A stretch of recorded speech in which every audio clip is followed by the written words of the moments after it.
Selamat datang di Sunyiwara. Di channel ini kami membagikan pengalaman horor nyata, kisah misteri, dan pengakuan yang selama ini hanya disimpan dalam diam. Cerita-cerita yang dibagikan di Sunyiwara tidak selalu berakhir dengan jawaban, namun selalu meninggalkan jejak bagi mereka yang mengalaminya. Sebelum cerita dimulai, jika kamu baru pertama kali menemukan channel ini, jangan lupa subscribe agar kamu tidak melewatkan cerita berikutnya. Dan jika kamu memiliki pengalaman horor pribadi, pengalaman yang masih membekas hingga sekarang, kamu bisa membagikannya langsung melalui email sunyiwara.official@gmail.com.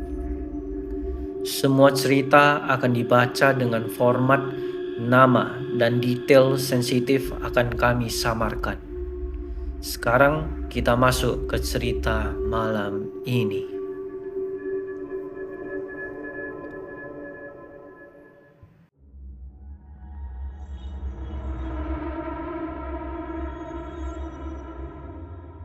Di tahun 2015, seorang pria, kita sebut saja si A, baru pindah kerja keluar kota.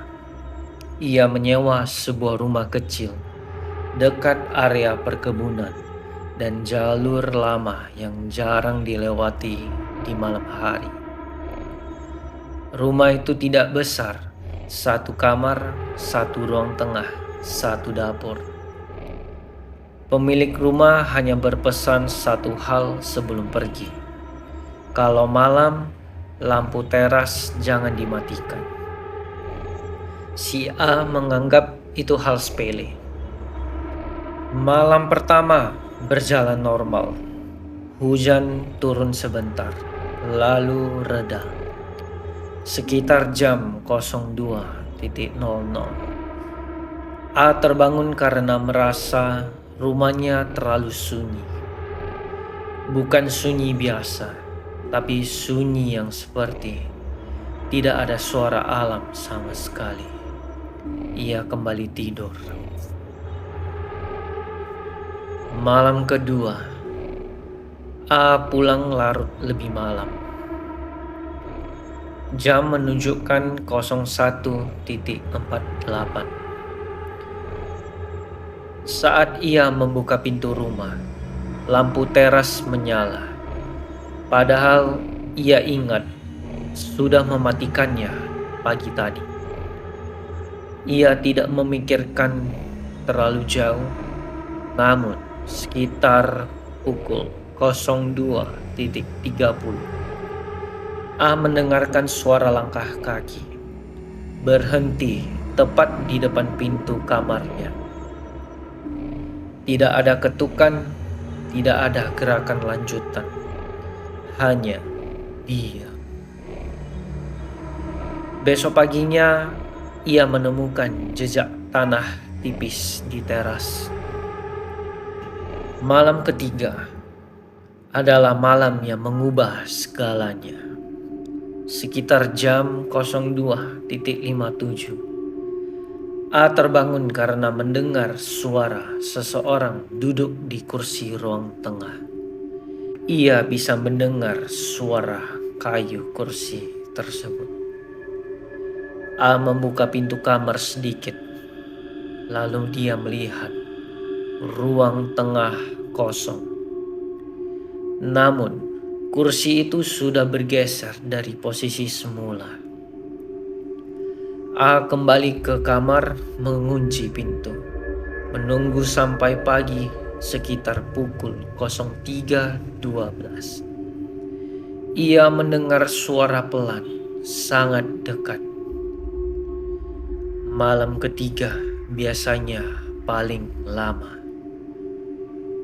Suara itu bukan teriakan, bukan bisikan. Nada biasa, seperti orang yang sedang mengingatkan jadwal. A tidak berani bergerak. Keesokan harinya, A akhirnya bertanya ke tetangga sekitar. Seorang bapak tua menjelaskan pelan. Dulu, rumah itu pernah ditempati seseorang yang melakukan ritual pesugihan sederhana. Bukan untuk kaya, bukan untuk harta, bukan untuk kemakmuran, hanya agar hidupnya cukup. Ritualnya tidak selesai, dan rumah itu tidak pernah benar-benar kosong setelah malam ketiga. Si A pindah seminggu kemudian. Namun sejak itu, ia selalu terbangun sekitar jam 3 pagi. Tidak bisa tidur dalam gelap dan selalu menyalakan lampu teras di rumah barunya. Bukan karena takut, tapi karena ia merasa lampu itu bukan untuk menerangi rumah, melainkan untuk memberi tanda bahwa ia tidak ingin dikunjungi lagi.